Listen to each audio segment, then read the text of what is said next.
Boa noite. É uma alegria estarmos reunidos para adorar o Senhor. Aqueles que nos visitam, sejam muito bem-vindos. Tem alguém que nos visita pela primeira vez? Levantem a mão. Não? Todos conhecidos? Graças a Deus por isso. Mas se você ficou com vergonha e não quis levantar a mão, seja bem-vindo por estar aqui a primeira vez. Nós queremos também pedir a você que tem bebês, né, que possa levar o seu bebê para o berçário. Nós gostamos muito de bebês. Bebês são muito lindos, são fofinhos, maravilhosos. E eu consigo pregar com o bebê chorando, mas o irmão que está sentado não consegue se concentrar com o bebê chorando. Então, você, se puder, a gente agradece levar o seu bebê, a sua criança. Tem um tempo lá atrás com as crianças, tem um berçário climatizado. Tem TV lá?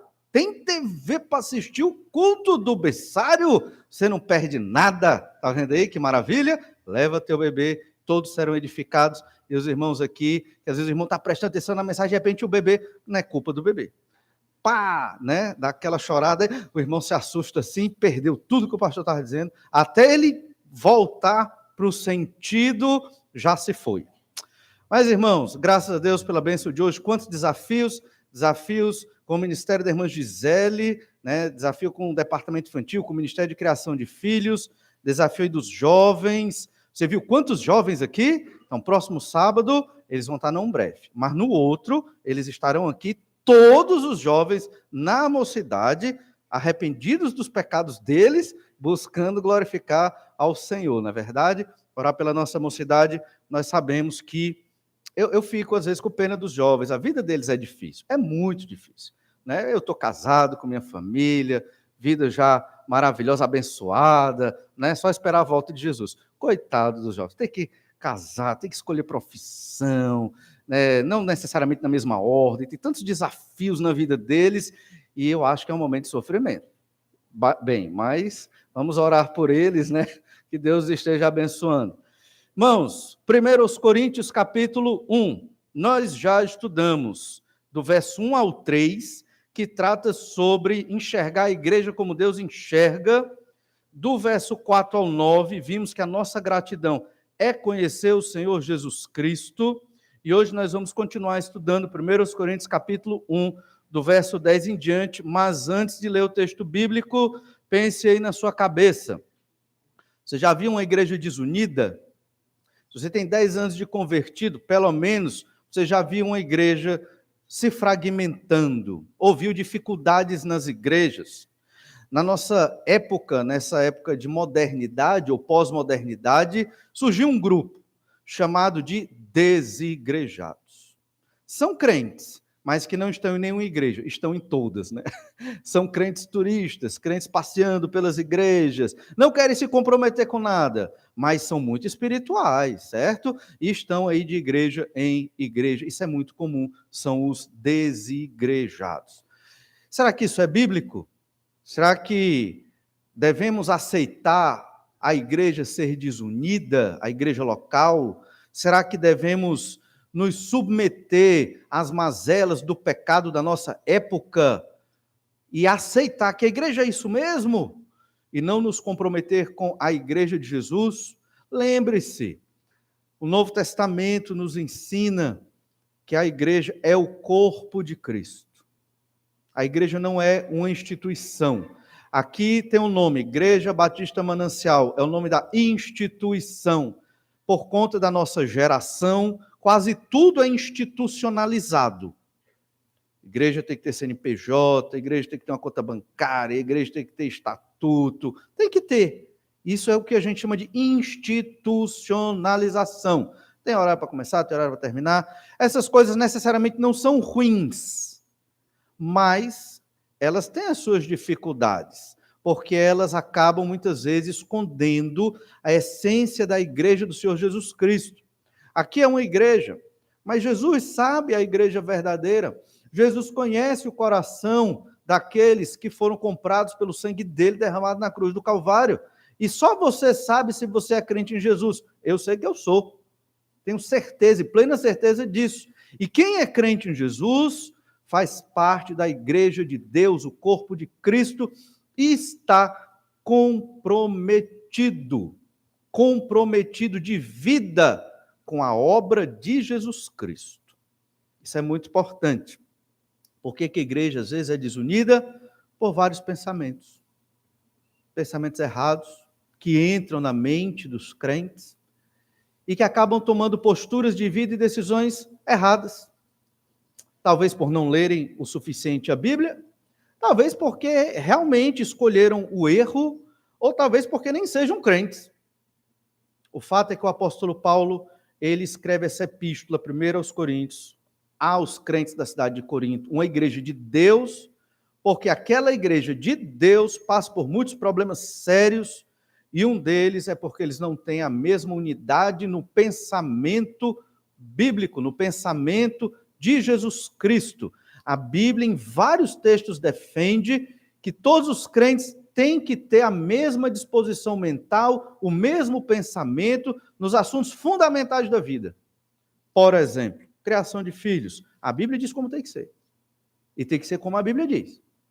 Casamento. Marido amando a esposa. Esposa submissa ao marido.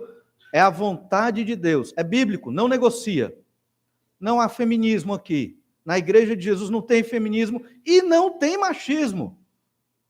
Existe o genuíno amor de Jesus, do marido para com a esposa, e a esposa auxiliando o ministério do seu marido, que é seu líder, o pastor da sua casa. É o ensino bíblico, não é negociado. Todo crente tem que pensar dessa forma, porque é a Bíblia sagrada. Não, eu não inventei isso. Isso não foi inventado no século passado. Isso não é de 200 anos atrás.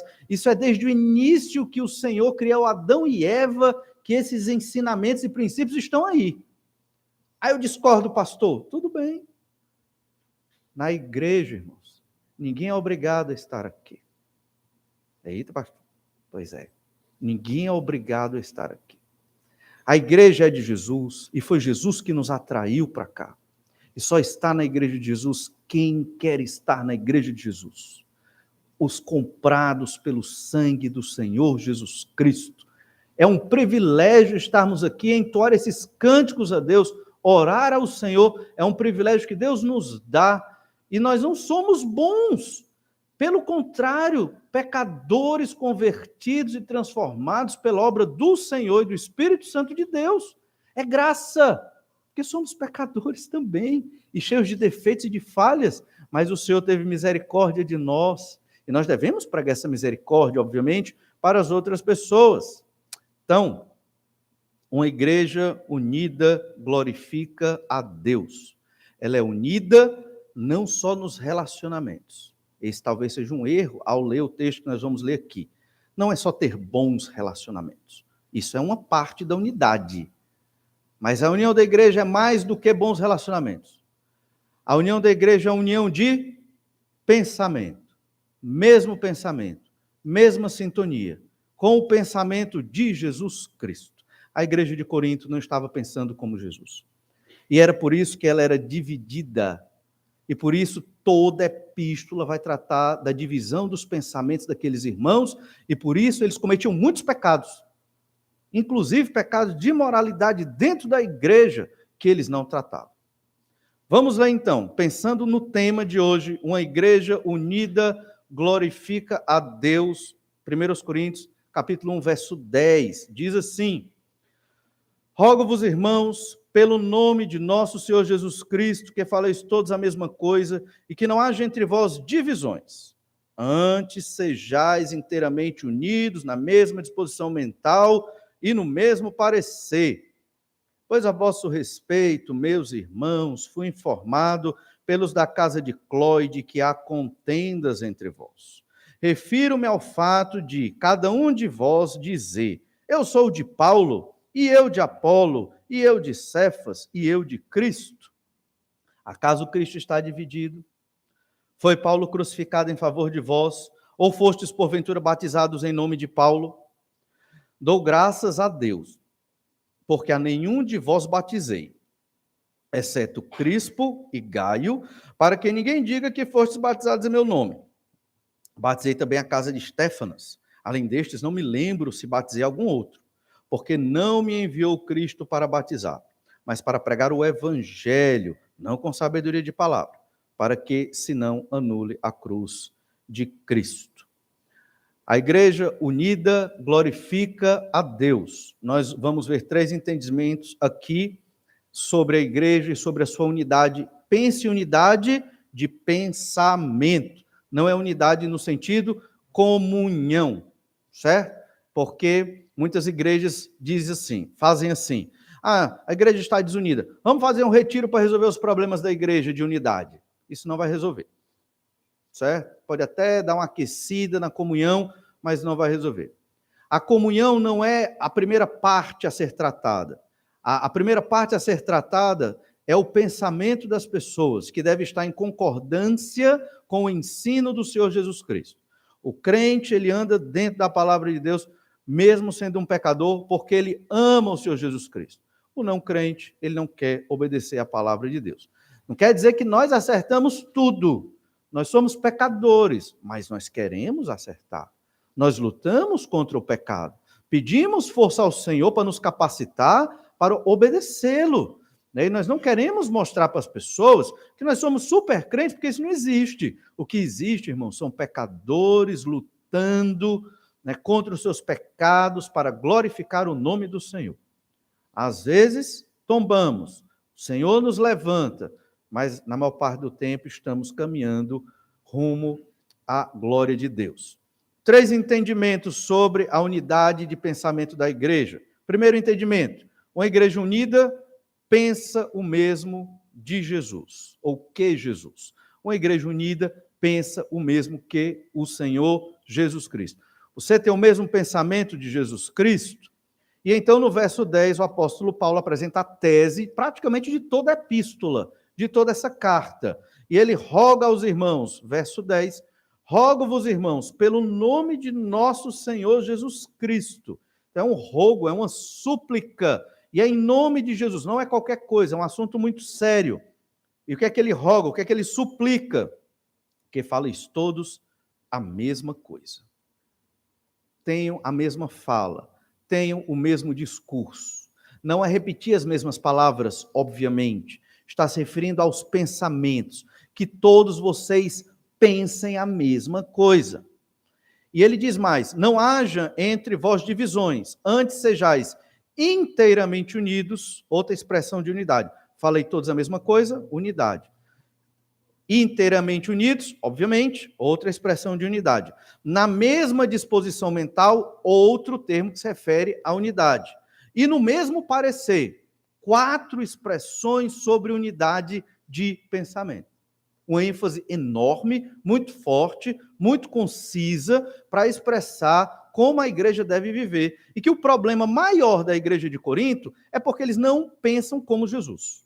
E por isso tomam decisões erradas, e se dividem, e cometeram muitos pecados de soberba, de infantilidade espiritual, de não esperar os outros, para celebrar a ceia, de se arrogar de ter os melhores dons e cair numa soberba terrível, de imoralidade dentro da igreja, de mandar o irmão para a justiça, uma série de pecados que essa igreja cometeu e que nós vamos observar dentro da epístola, porque não tinham o mesmo pensamento de Jesus Cristo, sobre Jesus Cristo. Então, o que é a unidade da igreja? E como nós glorificamos a Deus numa igreja unida quando temos o mesmo pensamento de Jesus? Porque muitos ditos crentes ou evangélicos começaram a pensar coisas diferentes sobre Jesus Cristo, começaram a surgir várias e várias facções do cristianismo. Muitas erradas, outras nem tanto. Por conta disso, muitos crentes se decepcionaram. A igreja não presta. A igreja está falida. A igreja já era. O que é que eu vou fazer? Eu vou adorar a Deus pela internet. Tem crente hoje, principalmente depois da pandemia, que veio a pregação de qualquer pastor na internet e ali ele faz as suas orações e ele acha que está agradando a Deus e pensando como Jesus. Mas, obviamente, não está. Você pode ver uma pregação pela internet boa, bíblica e tal, não é pecado. Mas substituir a igreja por isso é pecado. É pecado. A igreja tem que ter, o nome igreja já está dizendo, é a assembleia, é a reunião dos salvos em Cristo. Tem que estar juntos para adorar e glorificar o nome do Senhor. A exortação básica aqui é sobre união. Não somente união física, tá junto, mas união de pensamento. E vamos ver rapidamente 4 expressões aqui sobre essa unidade. Falar a mesma coisa, primeira expressão, faleis todos a mesma coisa. Significa mesmo pensamento, mesma doutrina, mesmo entendimento sobre o Senhor Jesus Cristo. Não significa, falar todos a mesma coisa, não significa que todos, obviamente, têm que ter a mesma opinião sobre todas as coisas da vida. É claro, entende? Porque é impossível. É impossível. Então não tem como na igreja, cada indivíduo da igreja de Jesus ter o mesmo pensamento sobre tudo na vida, cada detalhe e tudo o que acontece. Não dá, é impossível. Mas quando Paulo diz, faleis todos a mesma coisa, significa que os ensinos fundamentais que sustentam a nossa vida têm que ser os de Jesus. Eu dei exemplo de criação de filhos, dei exemplo sobre casamento, mas tem também o exemplo que às vezes muitas pessoas não se questionam sobre quem você é. Já parou para se perguntar? Quem eu sou? Isso é uma pergunta fundamental, que se você não sabe responder, você tem problemas. Né? Você tem problemas, você tem que saber quem você é, onde você está situado. Outra pergunta importante da sua existência, qual o meu valor? Você tem que saber, qual o seu valor? O seu valor é o tanto de propriedade que você tem? O seu valor é a habilidade ou a capacidade que você possui? Qual é o seu valor? A Bíblia responde todas essas perguntas. Claramente nós somos filhos de Deus, servos do Senhor Jesus Cristo. E o nosso valor é conhecer a Deus. Talvez sejam respostas muito simples, mas não são. Porque quando você vai ver as respostas de outros pensadores sobre essas questões, você vai perceber que o Evangelho suplanta todas elas, e isso nos dá fundamento e base para viver aqui nesta terra. Falar a mesma coisa é ter o mesmo pensamento bíblico, o mesmo entendimento do que a Bíblia diz sobre a vida, sobre a morte, sobre felicidade. O que é felicidade? Todos nós temos que ter o mesmo conceito de felicidade que está na Bíblia Sagrada. Se você busca outra felicidade, você vai sofrer e vai estar em desacordo com o pensamento de Jesus. É simples. Não é complicado. Nós é que complicamos as coisas. Então, o que é que Paulo está dizendo? Vocês têm que falar a mesma coisa. Ter o mesmo pensamento bíblico. Por que Paulo está dizendo isso para Corinto? Corinto era igreja grande. Corinto era uma cidade cosmopolita. Corinto era repleta de gregos que vieram de uma imoralidade enorme, de pecados terríveis e de muita filosofia grega. E isso estava dificultando o andamento nas coisas lá na igreja de Corinto. Hoje as igrejas não são tão diferentes. Pessoas vêm de vários contextos para a igreja de Jesus, convertidas sim pelo Senhor Jesus Cristo, mas é necessário entender que tem que deixar muitas coisas fora da sua vida. Outra expressão sobre unidade que Paulo menciona aqui é inteiramente unidos. Inteiramente unidos é um verbo grego difícil de traduzir, que aqui foi traduzido inteiramente unidos. Refere-se a restaurar algo que foi rompido. Foi usado lá em Mateus 4:21, no seguinte contexto, esse verbo inteiramente unidos. Foi usado lá em Mateus 4:21 assim. Passando adiante, viu outros 2 irmãos, isso aqui Jesus, né? Tiago, filho de Zebedeu, e João, seu irmão, que estavam no barco em companhia de seu pai, consertando as redes, e chamou-os. Onde é que está o verbo inteiramente unidos aqui? Consertando. Consertando. Então, é um verbo usado para consertar. Então, ou restaurar o que foi quebrado ou rompido. Inteiramente unidos traz essa ideia. Vocês têm que estar restaurados no pensamento do Senhor Jesus Cristo. Vocês têm que estar ligados. Vocês estavam quebrados no pecado, foram restaurados por conta de Jesus Cristo, e é Jesus Cristo que une vocês. É isso que Paulo está dizendo aqui, inteiramente unidos. Essa é a ideia. Mas também o apóstolo fala de uma terceira expressão aqui para a unidade, mesma disposição mental. Isso aqui já indica mais a ideia de unidade de pensamento, que trata de uma mente unida, estrutura mental, disposição mental, mesmo pensamento, são várias possíveis traduções para essa expressão aqui. E é interessante que nessa mesma epístola tem um versículo maravilhoso, lá no capítulo 2, verso 16, onde Paulo diz assim: pois quem conheceu a mente do Senhor que o possa instruir? A resposta é: ninguém conheceu a mente de Deus. Nós, porém, temos a mente de Cristo. Isso é incrível, irmãos. A mente de Jesus Cristo está unida à mente daqueles que foram comprados pelo sangue de Jesus. É o que nós chamamos de união mística entre o crente e o seu Senhor. Há uma união, uma ligação, e nesse sentido é que Jesus falou, estarei convosco todos os dias até a consumação dos séculos.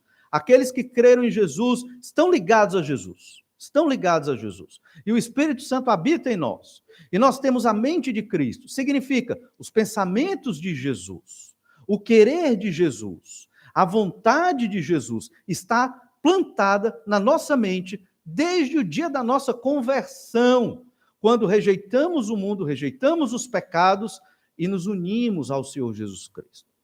Por isso que aqui a gente não está falando só de uma religião evangélica, só da Igreja Batista, mas da doutrina verdadeira, do ensino da Bíblia Sagrada, a verdade que é ouro, realmente vale ouro, como Paulo disse, o bom depósito, é um tesouro, são essas verdades da palavra de Deus. E aqui o apóstolo está exortando aquela igreja para que eles tenham a mesma mente de Jesus Cristo. A luta, irmãos, de todos nós aqui, para unir a nossa igreja, como Paulo lutava com os coríntios ali, é que todos pensemos como Jesus Cristo. Tomemos as decisões como Jesus Cristo tomaria. Vivamos aqui na terra como Jesus Cristo viveu, obviamente, entendendo que Jesus é Deus, sem pecado, e nós, pecadores, mas ainda assim perseguindo o exemplo do Senhor Jesus Cristo. Na igreja de Jesus, não há espaço para pensamentos diferentes do de Jesus. Sabe por quê? Porque na igreja de Jesus, o dono é Jesus Cristo. E não é o pastor, não? Não. O pastor, ele é só o mensageiro. O dono é Jesus Cristo. O Senhor é o cabeça da igreja. O Senhor é dono dessas almas aqui. Entende? E todos os crentes têm que fielmente obedecer ao Senhor Jesus Cristo e pensar como Jesus Cristo pensa. Porque foi Ele que nos chamou das trevas do pecado para a luz. Foi Ele que morreu na cruz para nos garantir vida eterna no novo céu e nova terra. Uma igreja unida pensa o mesmo que Jesus Cristo. É isso que nós temos que ter em mente. Esse é o primeiro entendimento do verso 10. E esse versículo 10 é um texto-chave para entender toda a epístola de 1 Coríntios. É a tese dessa epístola, é o ensino principal. Todos os outros ensinos derivaram desse, porque esse é o grande problema da igreja, é a raiz do problema da igreja. Haviam pensamentos conflitantes sobre o Evangelho e sobre Jesus Cristo. Segundo entendimento, uma igreja dividida rouba a glória de Deus. E aqui, esse é o segundo entendimento. Uma igreja dividida rouba a glória de Deus. 1 Coríntios 1, verso 11. E aqui vamos falar dos fofoqueiros, Cloe e a sua casa, né? Diz assim: pois a vosso respeito, meus irmãos, foi informado pelos da casa de Cloe de que há contenda entre vós. Eles são fofoqueiros? Não.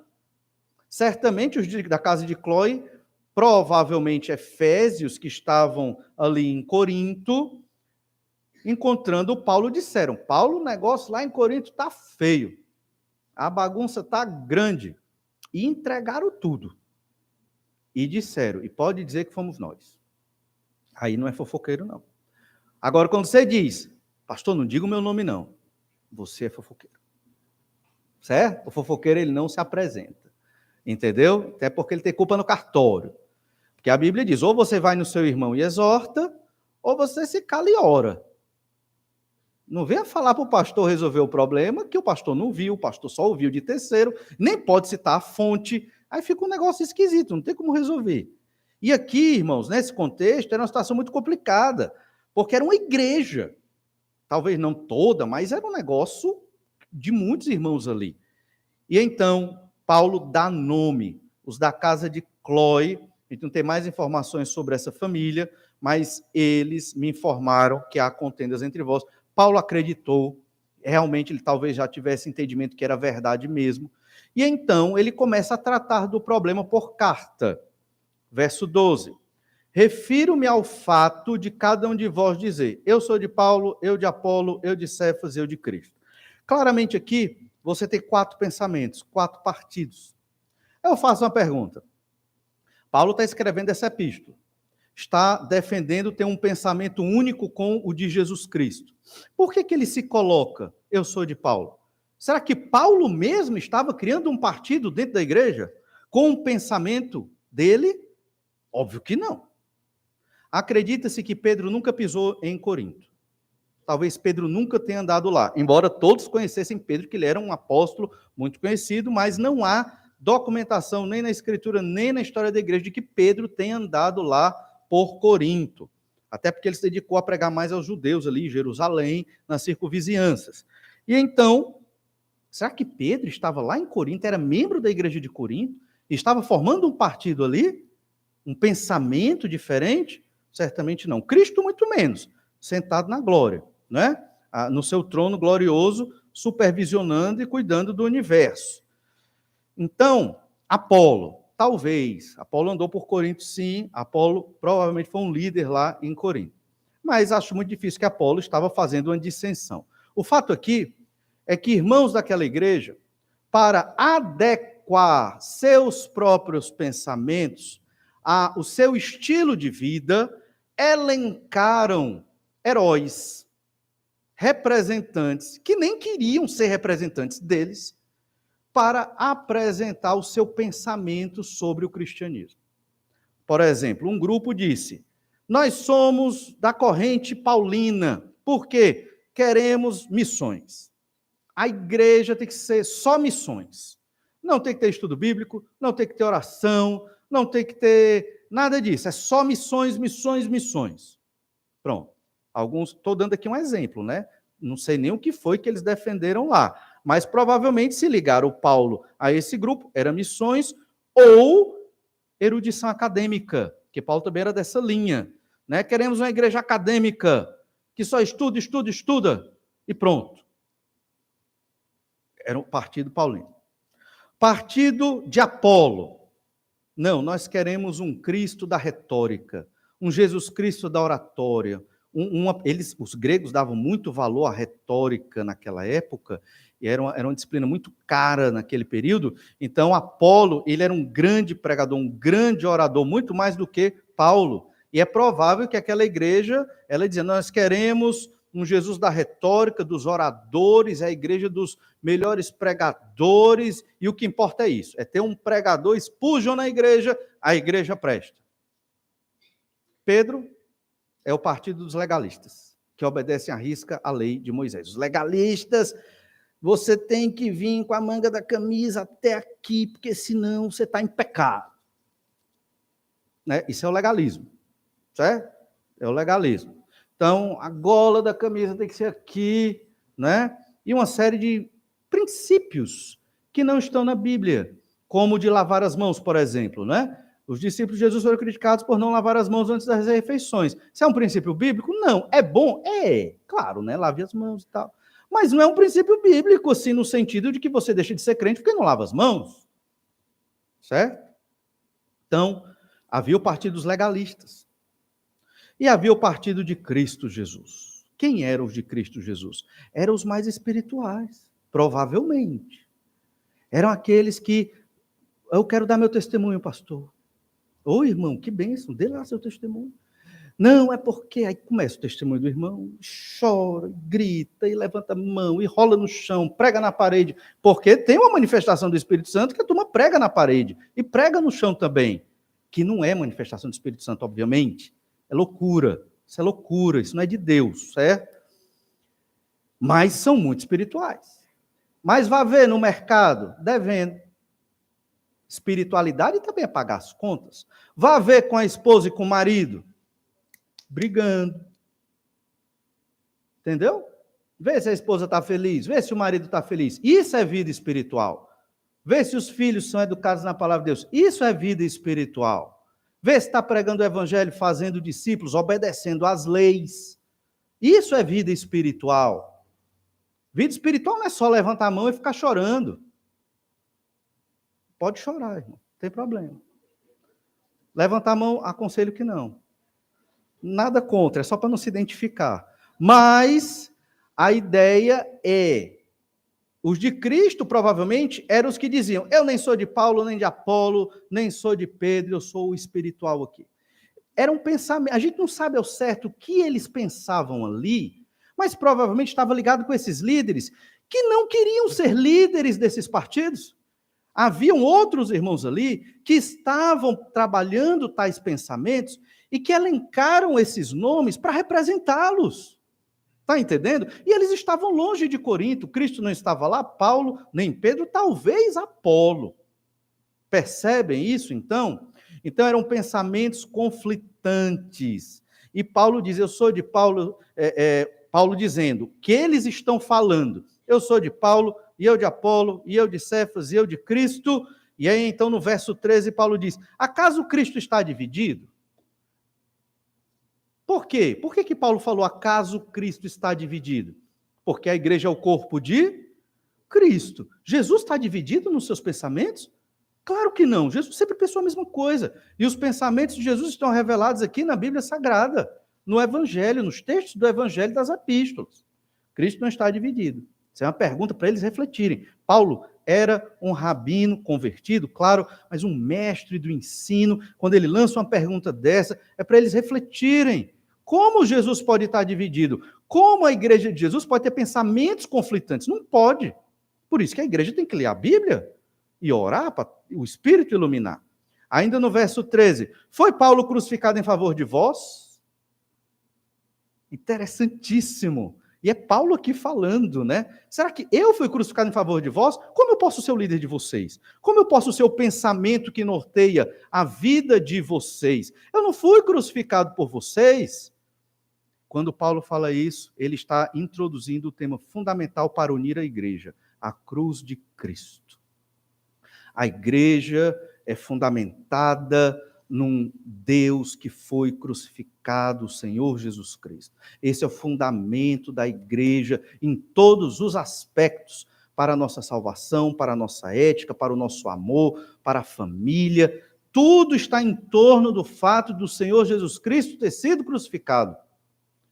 Nossa vida tem que ter morrido, tem que estar mortificada também na cruz com Jesus. O crente, ele morreu também. Quando creu no Senhor Jesus Cristo, ele morreu para a vida do mundo e do pecado. Acabou. Acabou. Eu não posso mais ter o pensamento dos filhos das trevas e andar como os filhos das trevas e me vestir como os filhos das trevas e ouvir a música deles, o filme das coisas deles. Ah, pastor, então eu vou entrar numa bolha. Não, óbvio que não. Não tem como. Mas nós vamos ter a sabedoria para filtrar o que é de Deus, o que não é de Deus. Né? Para separar, isso aqui não é para mim, isso aqui até que dá, mas aquilo ali não dá. Então tem graus de escolhas na vida e tem escolhas, obviamente, que não podem ser feitas, que são pecado. Pecado. Foi Paulo crucificado em favor de vós? Claro que não. É óbvio que não. Então por que vocês estão dizendo que eu sou o líder de vocês? E aqui fica embutido. Nem Apolo foi crucificado, nem Pedro foi crucificado. Nenhum. Então, vocês têm que ter o pensamento de Jesus. Essa é a unidade da igreja. Não é a unidade de comunhão. Talvez você leu muito esse texto pensando, ou ouviu mensagens aí, unidade de comunhão. Vamos estar juntos, fazer um churrasco. Isso é bom, comer churrasco. Mas a unidade aqui é de pensamento, pensar como Jesus Cristo. E aí ele toca no outro aspecto importante aqui. Ou fostes, porventura, batizados em nome de Paulo? Depois ele vai discorrer sobre o batismo, e você percebe que o batismo é um problema lá na igreja de Corinto.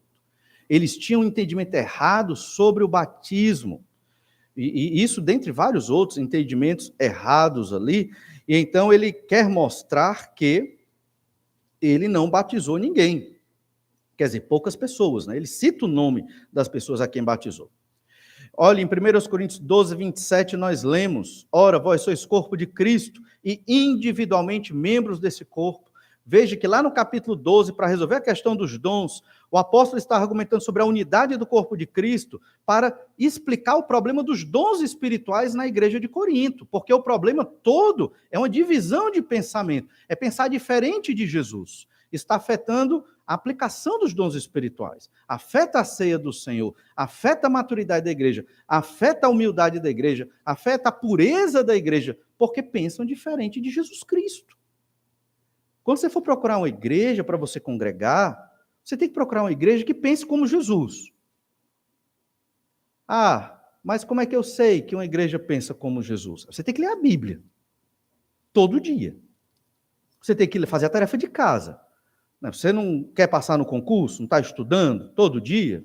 É importante, não é verdade? Você não estuda para outras coisas, ou lê outras coisas que são importantes para a sua vida, porque daí depende o teu sustento, depende algo importante que você vai fazer. A Bíblia é do mesmo jeito. A sua vida depende de você ler a palavra de Deus e compreender para pensar como Jesus. E então, nós lemos em Colossenses 1, verso 13, lá, vou ler o verso 18, que diz assim, Colossenses 1, 18, ele é a cabeça do corpo da igreja. Se você ler todo esse texto, do verso 13 ao verso 20, não vamos ler hoje, você vai perceber que é uma descrição da centralidade de Jesus Cristo na igreja. E é interessante que há uns anos atrás, um professor meu postou um negócio no Instagram, achei muito interessante, que ele postou dizendo, vivemos numa era na era do cristianismo, onde se fala muito da obra missionária, se fala muito dos investimentos em teologia, se estuda muito, se faz mestrados e doutorados e capacitações na área teológica, e o pensamento cristão evoluiu demais, e ele vai falando tudo que o cristianismo fez. Mas nesta mesma época, é a época que menos ouvimos falar de Jesus Cristo dentro da igreja e fora da igreja também. A igreja faz tudo. Já conheci missionários extremamente aplicados, mas que pobres de Jesus Cristo na vida deles. Qual o sentido disso? Entendem? Não só missionários, como pastores também. Uma igreja dividida, ela rouba a glória de Deus. Ela está dividida porque ela não pensa como o Senhor Jesus Cristo, ela perde a sua ineficiência, porque estão com pensamentos conflitantes e não focados em seguir o Senhor Jesus Cristo, que é o dono, o cabeça da igreja. E, por fim, um terceiro e último entendimento, a igreja deve estar focada na glória de Deus. Olha o verso 13, o final, 1 Coríntios 1, verso 13, falamos sobre batizados aqui, batizados em nome de Paulo, fostes porventura batizados em nome de Paulo, e você vai perceber que o próprio Senhor Jesus Cristo a ninguém batizava. Lá em João 4, verso 1, diz assim, quando, pois, o Senhor veio a saber que os fariseus tinham ouvido dizer que ele, Jesus, fazia e batizava mais discípulos que João, se bem que Jesus mesmo não batizava, e sim os seus discípulos, entende? Então, Jesus, ele não batizava, eram os discípulos que batizavam.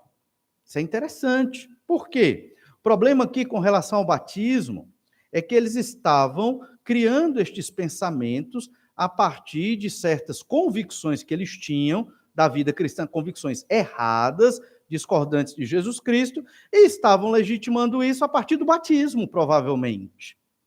Só que Pedro não batizou essa turma ali, entende? Mas eles tinham esse pensamento extremamente distorcido, como se o batismo fosse tão importante ao ponto de criar grupos dentro da igreja de pensamentos díspares do pensamento do Senhor Jesus Cristo. Por isso que Paulo diz, olha a ênfase no batismo no verso 14, dou graças a Deus, 1 Coríntios 1, 14, dou graças a Deus porque a nenhum de vós batizei.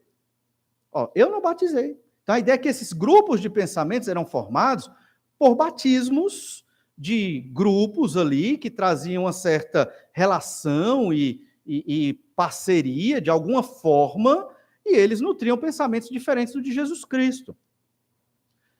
Exceto Crispo e Gaio. Ele batizou eles dois e batizou a casa de Estéfanas. Mas olha o verso 15. Para que ninguém diga que foste batizados em meu nome. Por que Paulo não queria que dissesse que foram batizados no nome dele? Porque Paulo não queria ser este líder que tirava uma parte da igreja para um pensamento diferente do pensamento de Jesus. Estes que estavam batizando ali, estavam se formando líderes com pensamentos diferentes do de Jesus. Percebe? E Paulo não queria se envolver com isso. Ele dizia, eu mesmo batizei muito pouco e nem quero ser associado, né, com aqueles que eu batizei. Mas tem um ensino muito mais profundo aí por trás. É porque quando se batiza uma pessoa em nome do Pai, do Filho e do Espírito Santo. O ser humano batizou alguém ali, mas foi em nome de Deus. Aquela pessoa não é discípulo de quem o batizou. É discípulo de Jesus Cristo. E eles estavam errando nisso aqui. Por conta de batizar, eles estavam trazendo os discípulos para si e ensinando os pensamentos que eles queriam ensinar. Lá em Atos 10, 48, Pedro parece também que não batizou muitas pessoas. Atos 10, 48 diz, e ordenou que fossem batizados em nome de Jesus Cristo. Então lhe pediram que permanecessem com eles por alguns dias. Então Pedro ordenou que os da casa de Cornélio, que tinham acabado de se converter, fossem batizados. Tudo indica que ele mesmo, Pedro, não batizou. Ou se batizou, foi poucos. Então ele também não estava envolvido nesse tipo de pensamento. Mateus 28, 19 diz que, ide, portanto, fazei discípulos de todas as nações, batizando-os em nome do Pai, do Filho e do Espírito Santo. Então, se você batiza uma pessoa, ela não está presa a você. Entende? Se você foi batizado por um pastor, por um irmão, não significa que ele é teu mestre. Seu mestre é Jesus Cristo. Você é livre para seguir o Senhor Jesus Cristo. Você não é cativo de nenhum pastor, de nenhum bispo, de nenhum outra liderança espiritual. Você foi batizado em nome do Pai, do Filho e do Espírito Santo e tem que seguir o Senhor Jesus Cristo. Ele é o seu Senhor, ele é o cabeça da igreja, Jesus é Deus. E é a ele que nós prestamos esse culto hoje. E esse era o erro da igreja de Corinto, essa era a divisão lá na igreja de Corinto. Perceba como eles tinham problemas com o batismo. 1 Coríntios, mesma epístola, capítulo 15, verso 29. Lá diz assim, doutra maneira, que farão os que se batizam por causa dos mortos? Se absolutamente os mortos não ressuscitam, por que se batizam por causa deles? Batismos pelos mortos. Eles tinham problema com a doutrina do batismo. Não vamos entrar nisso hoje, mas lá na frente vamos entender qual era a dificuldade que eles tinham com a doutrina do batismo. Por conta dessa dificuldade e pensamentos diferentes do de Jesus, a igreja estava desunida. E então Paulo diz, 1 Coríntios 1,17, voltando para o texto-chave, porque não me enviou Cristo para batizar, mas para pregar o evangelho. Então, o batismo aqui não é o ponto principal. O batismo não é a coisa mais importante, mas pregar o evangelho. Não com sabedoria de palavra. E aqui ele está indo contra a retórica grega e a filosofia grega, que era cara aos coríntios. Depois vamos estudar isso. Então, lembre-se, a filosofia, ela por si só não é algo compatível com o evangelho. Nem a filosofia moderna, nem a filosofia grega clássica antiga, todas permeadas pelo pecado e não dão instrução para a vida. Pelo contrário. A filosofia, ela sempre vai contra o evangelho. Ah, então tem que deixar de estudar filosofia? Não. Você tem que ler, conhecer, mas confrontando com o evangelho de Jesus para compreender a realidade ao seu redor. E então, no final do verso 17, Paulo diz, não com sabedoria de palavra. Não quer dizer que Paulo tinha palavras sábias, não é isso. Mas quer dizer que Paulo não seguia a retórica dos gregos e a filosofia dos gregos, para que se não anule a cruz de Cristo. Então, quando a igreja ela está dividida nos pensamentos, pensando diferente de Jesus, qual é o perigo? Anular a cruz de Cristo. O que significa anular a cruz de Cristo? É a igreja perder o seu fundamento. Essa é uma igreja doente. talvez nem seja mais igreja, tem um nome de igreja, se reúne como igreja, canta músicas religiosas, tem pastores ou líderes religiosos, mas pode não ser uma igreja de Jesus, porque anulou a cruz de Cristo. Como? Pensamentos diferentes dos de Jesus. Essa é a divisão. Quantas igrejas vivem assim? A luta da nossa igreja é nos mantermos unidos nos pensamentos do Senhor Jesus Cristo. Se um dia vier uma perseguição, irmãos, não importa se tem ar-condicionado ou não tem na igreja. Sei que tem irmão que gosta de igreja mais friazinha. Não é pecado. Mas isso não é importante. Igreja porque a cadeira é acolchoadazinha. Não é pecado ter cadeira acolchoadazinha. Mas isso não é importante. O importante é crer no Senhor Jesus Cristo, imitar o Senhor Jesus Cristo, viver ligado à doutrina do Senhor Jesus Cristo. Isso é importante quando vier a perseguição. Por que o senhor sempre fala de perseguição? Porque o crente ele tem que estar sempre preparado, né, para a perseguição. Ela pode vir a qualquer instante. E nós não nos submeteremos ao Estado se o Estado moderno for contra o Evangelho. Se ele for contra o Evangelho, o crente não se submete às leis do Estado. Bote na sua cabeça. Agora, se você quer se submeter, é com você. Os crentes não se submetem à lei do Estado. Se o Estado for contra o Evangelho do Senhor Jesus Cristo, por exemplo, nos impedir de adorar, nos impedir de pregar o Evangelho. Não temos acordo. A igreja, ela é de Jesus e ela vai sempre seguir o Senhor Jesus Cristo. Então perceba que o grande perigo aqui que Paulo está defendendo, e ele vai continuar a partir do verso 18, é para que isso não anule a cruz de Cristo. Em outros momentos nessa epístola, nós lemos sobre retirar a glória de Deus de dentro da igreja. E Paulo fala exatamente de glorificar ao Senhor em todas as coisas. Nesse mesmo capítulo 1, verso 29, diz assim: a fim de que ninguém se vanglorie na presença de Deus. Eles queriam se vangloriar. O que é vangloriar na presença de Deus? É receber a glória que é dada a Deus. Muitos naquela igreja queriam isso. A glória de Deus. A glória do Senhor Jesus Cristo. Não é de ninguém aqui. Verso 31, 1 Coríntios 1, 31. Para que, como está escrito, aquele que se gloria, glorie-se no Senhor. Se a igreja anula a cruz de Cristo, não dá mais glórias a Deus, ela deixou de ser igreja.